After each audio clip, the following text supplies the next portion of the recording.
Next, an editorial reflecting the views of the United States government.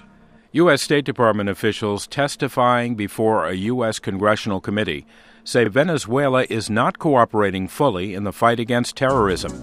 The Venezuelan challenged, next on the line. I'm concerned about the Venezuelan people, and I'm worried about the diminution of democratic institutions as well as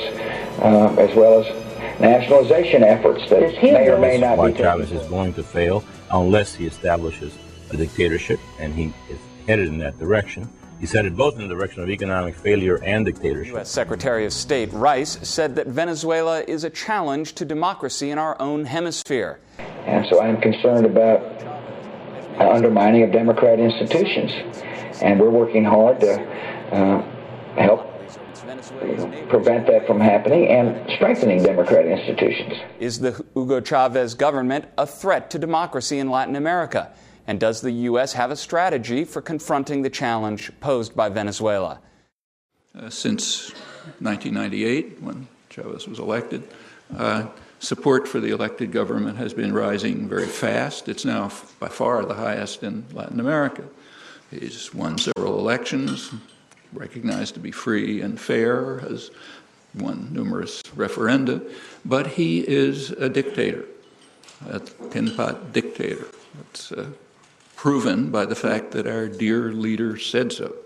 And since we are voluntary North Koreans, when the dear leader says it, it's true.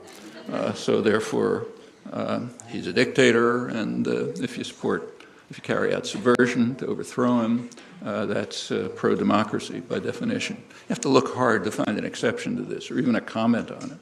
I mean, we know that the U.S. did support a military coup, which briefly overthrew President Chavez, and the U.S. had to back down when he was restored quickly, and also had to back down in the face of a very angry reaction in Latin America. Almost all of Latin America was a big, very angry reaction. They take democracy there more seriously than we do here. Right after trying to overthrow the government by force, the U.S. immediately turned to subversion, supporting anti-Chavez groups. That's described in the press. The way it's described is the U.S. is supporting pro-democracy groups which are opposed to President Chavez.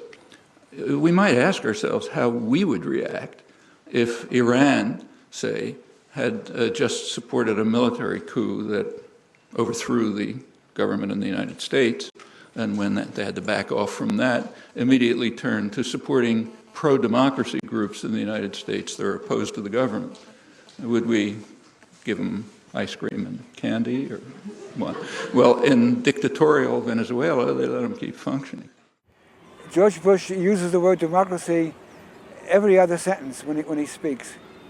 But what does he mean by that? I think the last thing he has in mind is reducing the gap between the very wealthy and the very poor. One thing they do have in mind is that a country should be very hospitable to American corporations, to multinationals. They should be willing partners in neo-globalization. That's very important in the minds of American leaders. That's someone who's against such things. It can't be called a democracy. Nuestro sistema electoral es de los más pulcros del mundo. Hemos ganado más de 10 elecciones, pero Chávez es un dictador. Se puede revocar el mandato del presidente, de los diputados, de los alcaldes, de los gobernadores, pero el sistema venezolano es una dictadura. Se está construyendo poder popular con participación de la gente a todos los niveles, que toma decisiones, participación en el presupuesto, en la ejecución de las obras, con Contraloría Social, pero esto es una dictadura. O sea, es la construcción mediática de una realidad, ¿verdad?, a partir de lo que desean quienes construyen esa realidad, que no es más que tomar control del petróleo venezolano. So, a country, a third world country, any other country, which one, welcomes U.S. military bases, and two, welcomes the multinational corporations, that country is almost all the way to qualifying as a democracy in the minds of Bush and Cheney and other American leaders. And yet, look at Saudi Arabia as one example. They welcome American military bases, and that's enough to make them a democracy, even though they're a dictatorship. You know, everyone knows that. La democracia traicionada en nombre de la democracia. Por citarte un par de ejemplos latinoamericanos, en 1932 hubo elecciones en El Salvador. Ganó el Partido Comunista. Y entonces, en nombre de la democracia, el general Hernández Martínez, desde el poder, instauró una dictadura sangrienta, hubo una carnicería de miles y miles de campesinos sacrificados en nombre de la democracia, porque habían votado mal.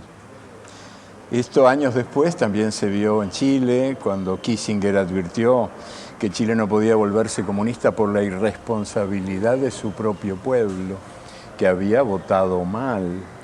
Y entonces ocurrió lo que ocurrió a partir de Pinochet y su golpe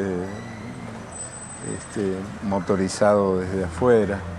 9/11, 1973, the CIA, ITT, Kennecott Copper, and a couple of other major U.S. corporate concerns, along with special units from the U.S. military, arranged a coup d'etat against the duly elected government of Salvador Allende, resulting in his death and the installation of Pinochet, who, as you may recall, was under formal charges of genocide at the time of his death.